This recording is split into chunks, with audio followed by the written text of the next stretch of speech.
Well guys, I'd like to start off with a cheers to 2026. As we said in the last video, we're going to do a recap of everything that happened from our first trip north. Now we're currently down at Wellington Dam, Western Australia, and yeah, we'll just get straight into it. What do you reckon? Sounds good. We left Bunbury pretty early in the morning. She was pretty cold.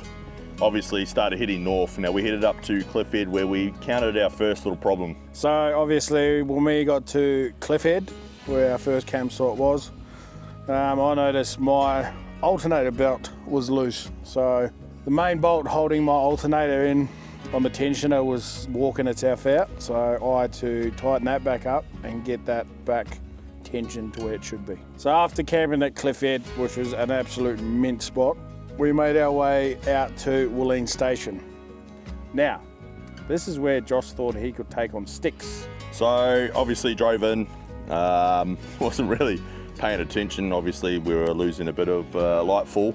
So I just drove straight into the bush as you do. You know, you do that a lot down the southwest. Haven't experienced anything north in that sense. And yeah, the wood is a lot harder up there, unfortunately. And yeah, she went straight through the front right-hand side of my tyre, and that was us for another 45 minutes or so fixing that.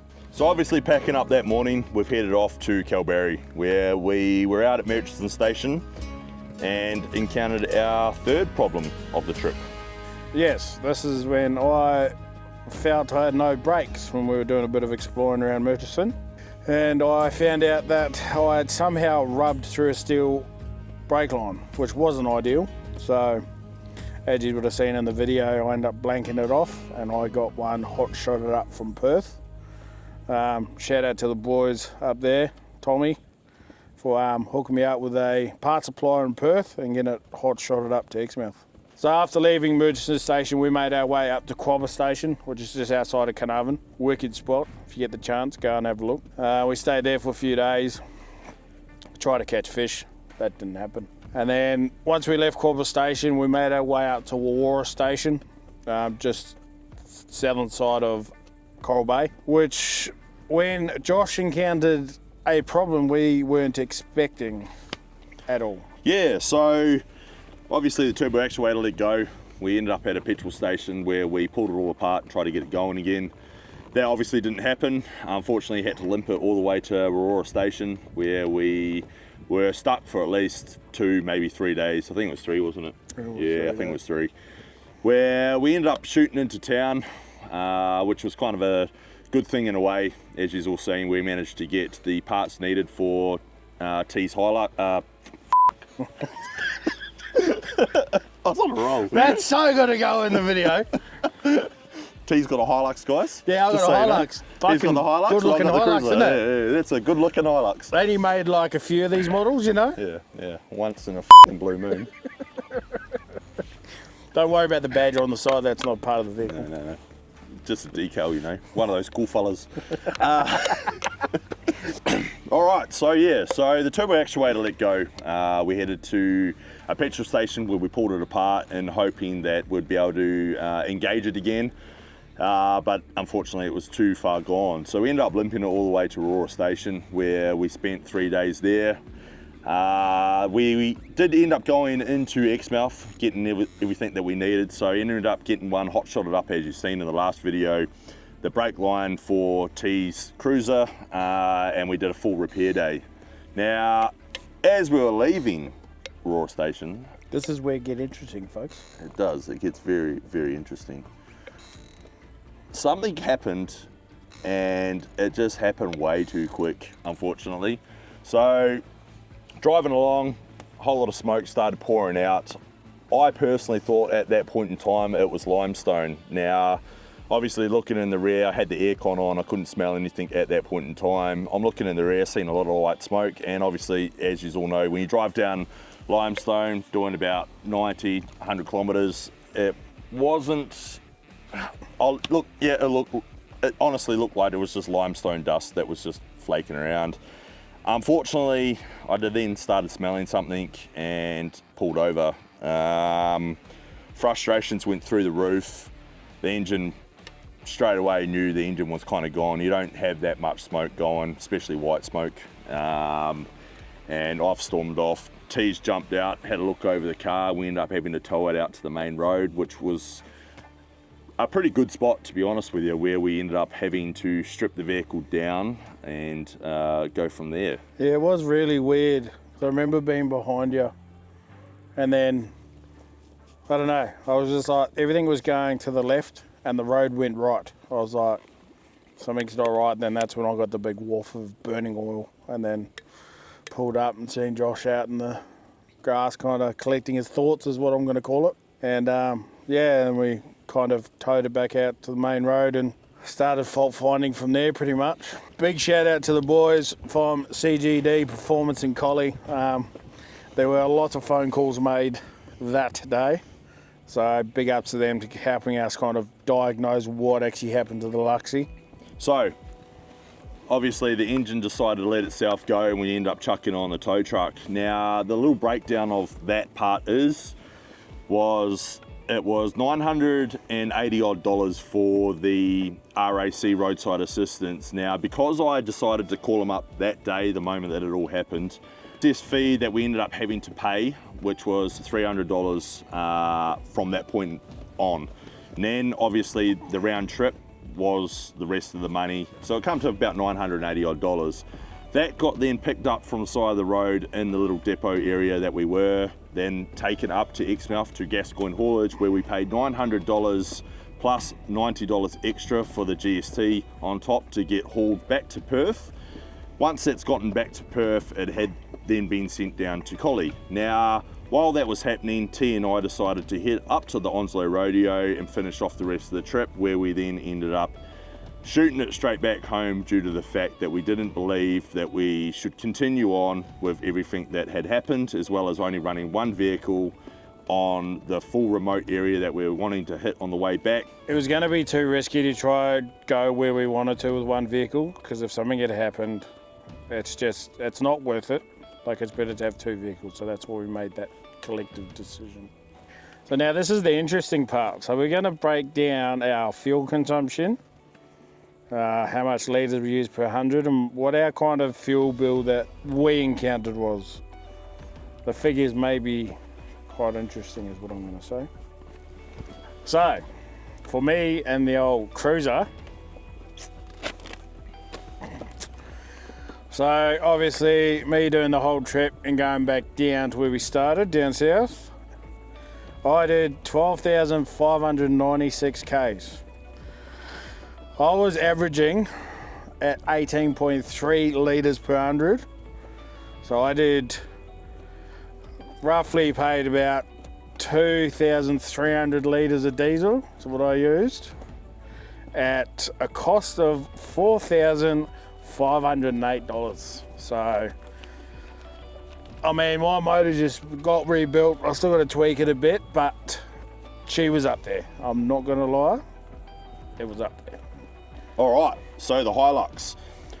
I run at about 16.7 litres per 100. She's obviously pretty heavy. And that was with the new injectors and tune before I end up leaving to go off for the trip. Now, obviously running at 9,158 kilometres, I did end up using about 1,529.4 litres. Now, rounding that up, I spent about 2,996.84 approximately. So she's up there. I wish I end up finishing the trip, but hey, these things happen. That is true. Hilux off. I had to get that in. I'm sorry. I had to get that in there. All right, so now down to the interesting part. Everything that happened to the Hilux. The third piston ended up snapping in half, and the fourth piston was still full of oil and completely hydrolocked itself. Now, obviously being a full rebuild, obviously new pistons, shaving the head and block, reboring the bores, and then the little minor things, so globe plugs, timing belt, engine mount, little things that obviously once the engine's come out, we need to replace everything. So anything that could be a wear and tear or on its way out, what we wanted to do, well, what I wanted to do was put everything brand new, pretty much back into the car that had potential to want to go later on, so that I'm still able to get out and do what I need to do like we are today. That's pretty much everything that got done to that engine. Took about maybe 2.5 months to get that back, and it did end up costing me about 11 grand. And luckily enough, the garage down in Collie, they decided to put it on a tow truck and send it back to me as I wasn't home. I was away at work at the time. So yeah, really good rebuild. I haven't had any dramas with it since getting it back. Now, T and I did end up doing a trip over Christmas and New Year's down to Esperance. So we put on about 3,000 kilometers, maybe a little bit less, maybe a little bit more. Honestly, not really paying attention to it. And yeah, she's running pretty mint. We did have an engine light come up, but it was just a little plug from me sitting on the hill for too long. And the plug decided to just, as the engine's rocking, it's just disengaged, come back in, did the diagnostics, and it was, yeah, all good. So look, she's running mint. I haven't turned the throttle response back on. I've decided to leave that off. I don't really need it. She's torqued up to 200 horsepower at the moment. So yeah, besides that, engine's running absolutely mint. Yeah, can't knock it at all. So that's kind of the rundown recap of the trip. Probably what we'll talk about now is kind of learnings, pretty much. Obviously, this was mine and Josh's first time kind of travelling together north. Especially on a very big trip, eh? Yeah. Yep. One thing you just got to realise, when me and Josh get together, we buy so much stuff, it's ridiculous. Like, we double up on so much things, it is absolutely ridiculous. And that was exactly what happened on this trip too. So, yep. Especially fuel. Oh. Especially fuel. We ended up both buying jerry cans, and we didn't even use them once. We had two 20-litre jerry cans. We did not use them once. But you know what Murphy's Law is. If you don't, you never use it, and it's there, and if you need it, it's never there. So, yep. Unfortunately. But yeah. Probably things I learnt, obviously, yeah, extra weight, probably didn't need the jerry cans. The other things were probably rattle guns. You took one, and I took one as well. Little things that like a double up on tooling, especially if we're going to be going together. Yeah, all mine stays in my car though. Yeah, see, I'm the exact same as well. Yeah. We both travel as independents. Yeah. So we end up doubling up on everything. Yeah. Probably isn't necessary. Yeah. But hey, it's one of those things, eh? If it's going to go, it's going to go, and if one of us miss in it and then something happens, well we're that's stuck. It. So for me, it's probably more selection of hoses. Obviously, my brake line gun. Maybe a bit more selection of hoses in my spares kit. I mean, I took a lot of things in my spares kit. I mean, I took a hub rebuild kit. I took spare wheel nuts, spare studs, oils, dip out every top or diff oils and that. And I literally did not touch a single one of them. But probably one thing I will add into my spares kit is going to be just a selection of different size hoses. I think it's going to be my biggest one. Probably with Josh's, that third-party insurance for towing and that. Oh, thanks. Man. I mean, it's a helpful thing, and a lot of people don't think about it, and they think they don't need it. Yeah. To be fair, it's a good thing to have. Yeah. It's something that should have been done before the trip. Now, even worse, we kind of actually talked about it before we went on the trip as well, was the whole roadside assistance and everything else. But once you start adding everything in, I kind of feel like we're a bit complacent and forgot about the real important stuff like roadside assistance because we're too focused on everything else. And I mean like chasing fuel stations and deciding like, okay, if we're going to go here, are we going to make it to the next fuel station? Yeah. So obviously, getting complacent on that, which I feel like, in honesty, it was a bit of a letdown because that was probably the most important thing out of it all. It probably, look, location-wise, it saved me in that sense. If it was more remote, it could have been a drama, but it probably could have saved me like $800 odd, especially with everything that happened. And yeah, look, I crunched a few numbers as well. If Gascoyne haulage wasn't there and I ended up having to take the tow truck all the way home, that could have cost me about $14,000 just to get the car back. Now that's not even worth it. Look, So- the Hilux is probably sitting at maybe $23,000 as stock, just the Hilux itself on the market at the moment. Paying $14,000 for a tow truck and then another 11 grand for an engine. It adds up pretty quick. It wouldn't be worth it. Wouldn't be worth it at all. And I'll be completely honest with you guys right now. T and I were starting to think of trailers, other items that we could have used to be able to take that canopy off, put it on a trailer, and continue the trip just to that, and then get rid of the Hilux while we're up in Exmouth. But luckily we end up finding a solution with Gascoigne Haulage, which was going to be cheap enough to be able to get it back. So pretty stoked there. But yeah. Yeah, so all you's watching, like, take notes of some of this stuff. I mean, if you run into this, it's not ideal, and it's going to cost you severely in the long run. It's going to cost you severely. So the few learnings that we took out of this trip that we can obviously learn from for next time. Yep. Yeah, and always try to be as prepared as you can. That's all I'm going to say. Obviously, you can't prepare for everything. Everything's not in your control, but just get your little 1%ers in line, make a list maybe, and go from there. Especially in Western Australia, we could say the town situation's not like over east, where they're a lot closer together. WA is a lot more stretched out, so availability for things is a little bit harder. Yeah, that's probably the only other thing. But for myself, look, roadside assistance, huge. Finding out what you actually need and what you don't need, and now that's always the hardest part. Look, we didn't need jerry cans. I could have used 10 extra litres of fresh water for showers. Would have been a lot better than the diesel because of the trip, but obviously being the first, we weren't able to figure that out. Yeah. A scanner for diagnosing codes, big ups. I won't go anywhere without that now. That stays in the car. Definitely needed. Helped when I was down at Esperance recently at Christmas time. So obviously, I can pick three things with mine. One's obviously extra weight. There's probably a lot of things I didn't really need to take, but I did. Roadside assistance, that probably would be good to have. I actually didn't have it on that trip, which wasn't ideal, but thank the old big fella upstairs that I didn't need it. And probably just space organisation. So obviously I'm still running a soft top. There is plans in motion to hopefully put a canopy style setup on my cruiser.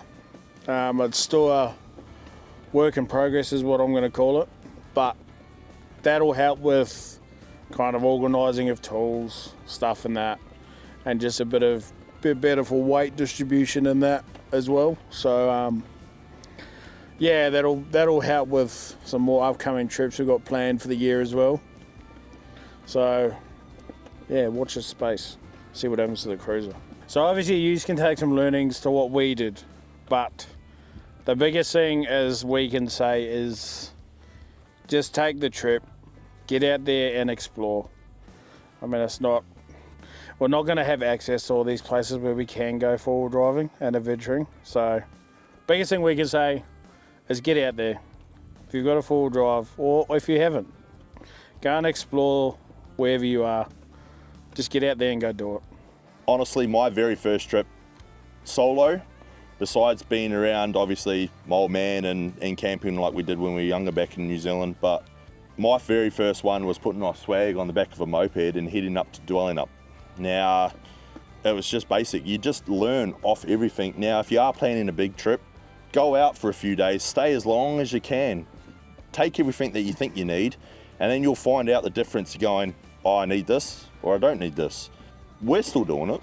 We did it on that big trip. We don't need to take diesel. We know we don't need to take diesel on a lot of trips now. We're both running about 140 odd litres each. You can manage that with the petrol stations around WA at least. Unsure of what happens over east, but at least for us, we have that little bit of an understanding. But that's the only thing you guys need to do is get out, do what you guys do, take what you think that you'll need, and you'll learn everything else from there. And everything's a learning curve. we do it. I did it when I built my Hilux. That took me about 2 years to understand on exactly where I wanted everything so that I can weight distribution and everything else as well. And it's worked out okay for now. And obviously if we end up getting another vehicle, adding it to the collection, it's all going to start again. So hey, everything's just, yeah. Take the adventure, go out and do it. There's nothing better. Yep, enjoy it. So that's going to conclude the end of the video of our first trip north and the start of 2026. Yeeweon, we'll see you out there.